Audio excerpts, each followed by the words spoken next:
Hello guys, അപ്പോൾ ഇന്നത്തെ നമ്മുടെ പരിപാടി വെച്ച് കഴിഞ്ഞാൽ നമ്മുടെ FCCയുടെ ഫസ്റ്റ് എവർ മീറ്റപ്പ് ആണ് കേട്ടോ. അതായത് ഫുട്ബോൾ കണ്ടന്റ് ക്രിയേറ്റേഴ്സ് കേരള. അപ്പോൾ അതിൻ്റെ ലോഗോ ഇനാഗ്രേഷനും ഉണ്ട് ഇന്ന്. സോ നമ്മുടെ എല്ലാ മെമ്പേഴ്സും ഇവിടെ ഓൾമോസ്റ്റ് എത്തിയിട്ടുണ്ടായിരുന്നു. കുറച്ച് പേർക്കൊന്നും വരാൻ പറ്റിയില്ല കേട്ടോ. സോ ആൻഡപ്പം ബ്രോ ആയിരുന്നു നമ്മുടെ ഹോസ്റ്റും കാര്യങ്ങളൊക്കെ ഇന്ന്. അതുപോലെ തന്നെ വെൽക്കം സ്പീച്ച് നമ്മുടെ പ്രണവ് ബ്രോ ആണ് കാച്ചിയത്. അതുപോലെ തന്നെ ഇന്നത്തെ ലോഗോ ഇനാഗ്രേഷൻ ഞാനായിരുന്നു. അത് നല്ല രീതിയിൽ തന്നെ നിർവഹിച്ചു. അത് കഴിഞ്ഞിട്ട് എൻ്റെ ചെറിയൊരു സ്പീച്ച് ഉണ്ടായിരുന്നു ഗൈസ്. അതെന്താ പറയുന്നത് എനിക്ക് തന്നെ ഓർമ്മയില്ല. അതുകൊണ്ട് FCCയുടെ മെമ്പേഴ്സിൻ്റെ ഒക്കെ ചെറിയ ചെറിയ സ്പീച്ചും കാര്യങ്ങളൊക്കെ ഉണ്ടായിരുന്നു. എല്ലാവരും അതൊക്കെ പറഞ്ഞു പോയി. അത് കഴിഞ്ഞിട്ടാണ് മെയിൻ സംഭവം. ഇന്നൊരു കളിയും കൂടി ഉണ്ട്. സോ അതിൻ്റെ ജേഴ്സി നമുക്ക് സ്പോൺസർ ചെയ്ത് നമ്മുടെ ഫ്ലൈ സ്പോർട്സ് ആണ് കേട്ടോ.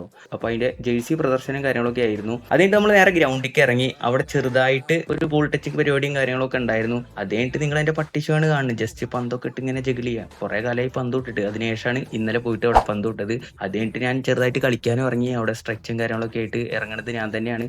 പണ്ടത്തെ മറ്റേ പൊടിക്കൈകളൊക്കെ ജസ്റ്റ് ഒന്ന് തട്ടിയെടുക്കായിരുന്നു ഗൈസ്. കുറേ കാലം ഇതൊക്കെ ചെയ്തിട്ട്. നിങ്ങൾക്ക് അറിയാലോ ഗൈസ്, എനിക്ക് ലിഗ്മെന്റ് ഇഞ്ചറി വന്ന് പിന്നെ അധികം കളിച്ചേർന്നില്ല. പിന്നെ നമ്മുടെ ടീം മീറ്റും കാര്യങ്ങളൊക്കെയാണ്. ഇപ്പോൾ രണ്ടുപേരും കട്ട പ്ലാനിങ്ങില്ല. എന്താ നടക്കാൻ പോകണമെന്ന് അവർക്ക് അറിയില്ലല്ലോ. അതുകൊണ്ട് കളി നൈസായിട്ട് സ്റ്റാർട്ട് ചെയ്തു. അതിന് നമ്മുടെ സിദ്ധാർത്ഥിന്റെ കിടിലൻ സേവ്സ് ഒക്കെ ഉണ്ടായിരുന്നു കേട്ടോ. മൂപ്പരെടുത്ത് എടുത്ത് പറയണം, കാരണം ആൾ ഇന്ന് കുറേ സേവ്സ് ഇട്ടു. കുറേ കാലം കളിച്ചിട്ട് അതിനേഷം കളിക്കുന്നത്. പിന്നെ എപ്പോഴത്തെ പോലെ നമ്മൾ തന്നെയാണ് ആദ്യത്തെ ഗോൾ സ്കോർ ചെയ്ത് നമ്മുടെ ഉബൈദ് ഭായി, അത് നമ്മുടെ കോച്ച് ഉബൈദ് ഫസ്റ്റ് ടൈമിനെ സ്കോർ ചെയ്തു. അത് കഴിഞ്ഞിട്ട് ചട്ടപ്പട്ട അടിയായിരുന്നു ഗൈസ് നമ്മുടെ മുബഷീർക്ക്. അതായത് നമ്മുടെ മൈഗേനും ഉഷീർ ഭായി ഒരു രക്ഷയില്ലാത്ത കളിയാണ്. ആള് നിറഞ്ഞു വിളയാടായിരുന്നു. ആള് മുൻ കേരള താരം കൂടിയാണ്. സോ ആളുടെ പണ്ടത്തെ ടച്ച് ഒന്നും പോയിട്ടില്ല. ബോൾ ഹോൾഡിംഗ് ആയിക്കോട്ടെ, പാസിംഗ് ആയിക്കോട്ടെ, ഡ്രിബിളിംഗ് ആയിക്കോട്ടെ, എന്തോ ആയിക്കോട്ടെ, ആള് ഇപ്പോഴും പുലി തന്നെയാണ്. ലെവൻസ് ഒക്കെ കിട്ടിയ ആള് കയറി മേയും, അത് ഉറപ്പാണ്. പിന്നെ നമ്മുടെ ഓട്സ് പ്രണവ്, ആളും നൈസ് കളി തന്നെയായിരുന്നു കേട്ടോ. എല്ലാവരും അടിപൊളിയായിരുന്നു. എന്നാലും എടുത്തു പറയാൻ പറ്റിയ രണ്ട് പേഴ്സ് ആയിരുന്നു ഇത്. അതുപോലെ തന്നെ ഗോൾ കീപ്പർ നമ്മുടെ അഡോണിസ് ആയിക്കോട്ടെ, പിന്നെ നമ്മുടെ ഡൊണിസ് ക്ലാഷ്, AMD, സുജ, എല്ലാവരും ഉണ്ടായിരുന്നു. കുറെ ക്രിയേറ്റേഴ്സ് ഉണ്ടായിരുന്നു നമുക്ക് അറിയണവരൊക്കെ. കുറെ പേർക്ക് പിന്നെ ഇപ്പൊ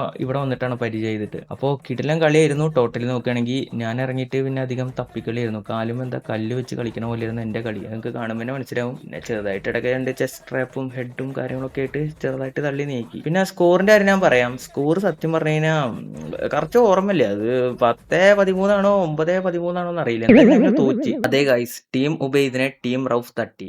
പിന്നെ കളിയാകുമ്പോൾ തോൽവിയും ചെയ്യൊക്കെ ഉണ്ടാവും. അതൊക്കെ നമ്മളൊരു സ്പോർട്സ്മാൻ സ്പിരിറ്റിൽ കാണണം. പിന്നെ മെയിനായിട്ട് പറയാനുള്ളത്, എല്ലാവരുടെയും കാലുമ കളിയുണ്ട്. തൊള്ളയിൽ മാത്രമല്ല കാലുമേയും കളിയുണ്ട് കേട്ടോ.